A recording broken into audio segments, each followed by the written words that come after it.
নমস্কাৰ।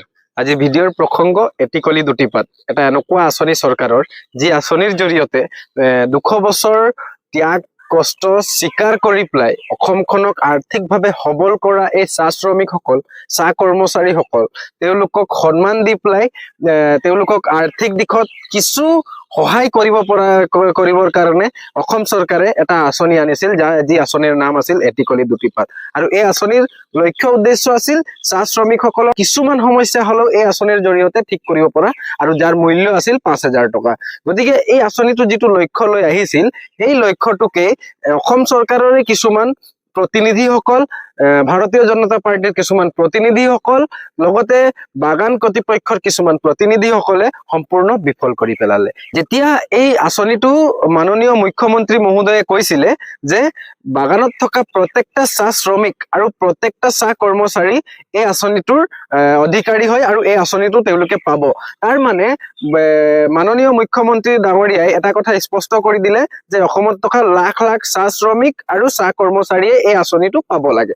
কিন্তু তাকে নকৰি তেওঁলোকে কি কৰিলে, যেতিয়া নেকি ফৰ্ম ফিল আপ কৰা হৈছিলে, যেতিয়া নেকি এই ফৰ্ম বিলাক জমা দিবলগীয়া হৈছিলে, তেতিয়া যিবিলাক মানুহে বাগানৰ কৰ্তৃপক্ষৰ যিবিলাক মানুহে বা পাৰ্টিৰ যিবিলাক মানুহে এইবিলাক কামৰ লগত জড়িত হৈ আছিল, তেওঁলোকে চাহ শ্ৰমিকৰ যিমান নাম দিব লাগিছিলে সিমান নিদি কিছুমান নাম তেওঁলোকে কৰ্তন কৰিছিল, আৰু কিছুমান নাম তেওঁলোকে নিজৰ ব্যক্তিগত চিনাকি মানুহ যিবিলাক বাগানৰ লগত একো ৰিলেশ্যনে নাই, বাগানৰ লগত একো লেনদেনে নাই, তেনেধৰণৰ কিছুমান ব্যক্তিক তেওঁলোকে তাত অন্তৰ্ভুক্ত কৰিছিল। এটা কথা মই যদি স্পষ্টভাৱে আপোনালোকক কবলৈ যাওঁ, আপোনালোকে জানে বা অসম চৰকাৰে জানে যে বাগান বিলাকত অসমত সৰ্বমুঠ কিমান চাহ শ্ৰমিক আৰু কিমান কৰ্মচাৰী আছে, কাৰণ তেওঁলোকৰ ওচৰত সম্পূৰ্ণ ডাটা আছে এই শ্ৰমিকসকলৰ, এই কৰ্মচাৰীসকলৰ।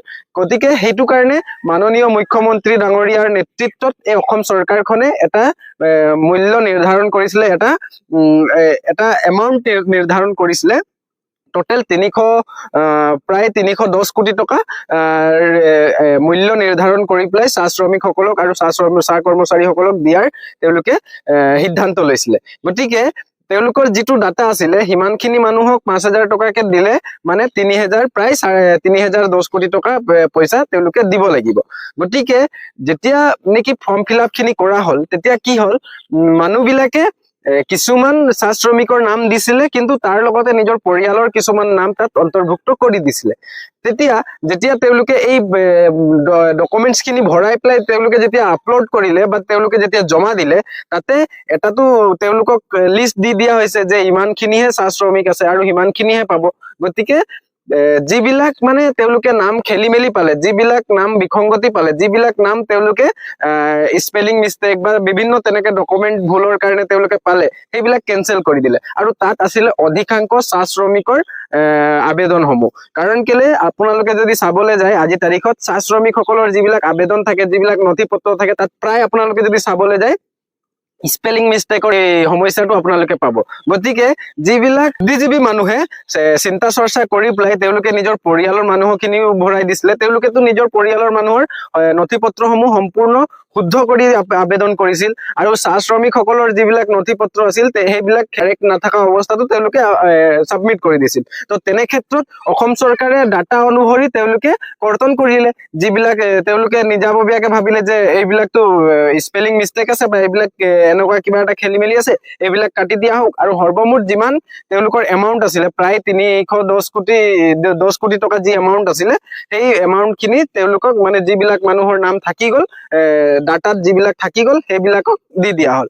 তাতে বহুতখিনি চাহ শ্ৰমিক বাদ পৰিলে আৰু বহুতখিনি চাহ কৰ্মচাৰীও বাদ পৰিলে, আৰু তাতে বহুতখিনি এনে মানুহৰ নাম অন্তৰ্ভুক্ত হল যিবিলাক নাম নেকি বা যিবিলাক মানুহ নেকি কোনোদিন বাগানৰ লগত একো সম্পৰ্কত নাই, তেনেকে ধৰণৰ মানুহৰো নাম তাত সোমাই পৰিছে। আৰু এতিয়া বহুতো ফোন যোগে মানুহে এনেকেও কৈছে যে কিছুমান মানুহ বেংগলোৰত আছে, কিছুমান মানুহ তামিলনাডুত আছে, কিছুমান মানুহ মুম্বাইত আছে, কিছুমান মানুহ দিল্লীত আছে কৰ্মসূত্ৰে, বাগানৰে মানুহ, কিন্তু তেওঁলোকৰো একাউণ্টত পইচা গৈছে। কিন্তু প্ৰকৃততে চাহ শ্ৰমিকসকল যিবিলাক দিনে ৰাতি 8 ঘণ্টা বাগানত হাড় ভঙা কাম কৰি আছে, তেওঁলোকৰ একাউণ্টত কিন্তু এই যি 5,000 টকা, সেই 5,000 টকাৰ তেওঁলোকৰ লিষ্টত কিন্তু নাম নাই বা তেওঁলোকৰ একাউণ্টত এই পইচাটো নোসোমাব।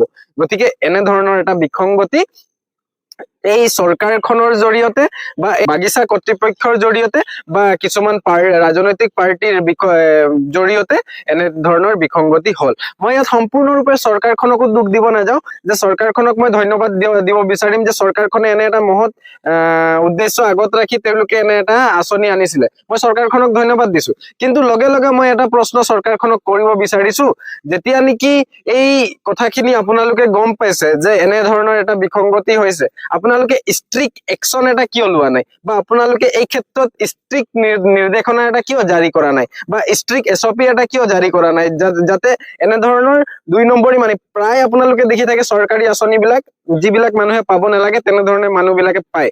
তাৰ পিছতো আপোনালোকে এনে এটা একচন কিয় নলয় যাৰ কাৰণে এই মানুহবিলাকে ভয় খাব। আজি আপোনালোকে খোলা সমৰ্থন দিছে এই 2 নম্বৰী কৰা মানুহবিলাকক, যাৰ কাৰণে মানুহবিলাকে 2 নম্বৰী কৰি আছে, দিনে ৰাতি তেওঁলোকে 2 নম্বৰী কৰি আছে। আজি বিভিন্ন ক্ষেত্ৰত চৰকাৰী আঁচনিবিলাকত যদি আমি চাবলৈ যাওঁ, কিন্তু আপোনালোকে তাত দেখিব 2 নম্বৰী বা বিসংগতি বা গাফিলতি আপোনালোকে তাত দেখি পাব। গতিকে এই ক্ষেত্ৰত চৰকাৰখনে সৰব ভূমিকা পালন কৰিব লাগিছিলে, কিন্তু চৰকাৰে নীৰৱ ভূমিকা পালন কৰাৰ কাৰণে এই ক্ষেত্ৰত কামসমূহ ভালকৈ হোৱা নাই। আৰু এটা কথা মই বাগিচা কৰ্তৃপক্ষসকলক ক'ব বিচাৰো, আপোনালোকে বিভিন্ন মানুহে এতিয়া আমাক কৈছে যে আপোনালোকক যেতিয়া যিবিলাক মানুহ কাম নকৰা মানুহে, কিছুমান সাধাৰণ মানুহ যিবিলাকে আপোনালোকক নথি পত্ৰ দিব বিচাৰিছিলে, তেওঁলোকক আপোনালোকে স্পষ্টভাৱে এটা কথা জনাইছিলে যে আমি কোনো এনেকুৱা মানুহক ইয়াত আবেদনবিলাক আমি ল'ব নোৱাৰো যিবিলাক বাগানৰ লগত কানেকশ্যন নাই বা যিবিলাকৰ বাগানৰ লগত সম্পৰ্ক নাই। গতিকে কেনেধৰণৰ এইবিলাক মানুহ অন্তৰ্ভুক্ত হ'ব পাৰিলে তাৰ প্ৰশ্নটোৰ উত্তৰটো কোনে দিব এতিয়া। আৰু এটা কথা মই বিভিন্ন ৰাজনৈতিক পাৰ্টিৰ মানুহবিলাকক ক'বলৈ বিচাৰো যে আপোনালোকে নিজৰ পাৰ্টিৰ ইমান বদনাম কৰাৰ পিছত কিয় লাগি থাকে?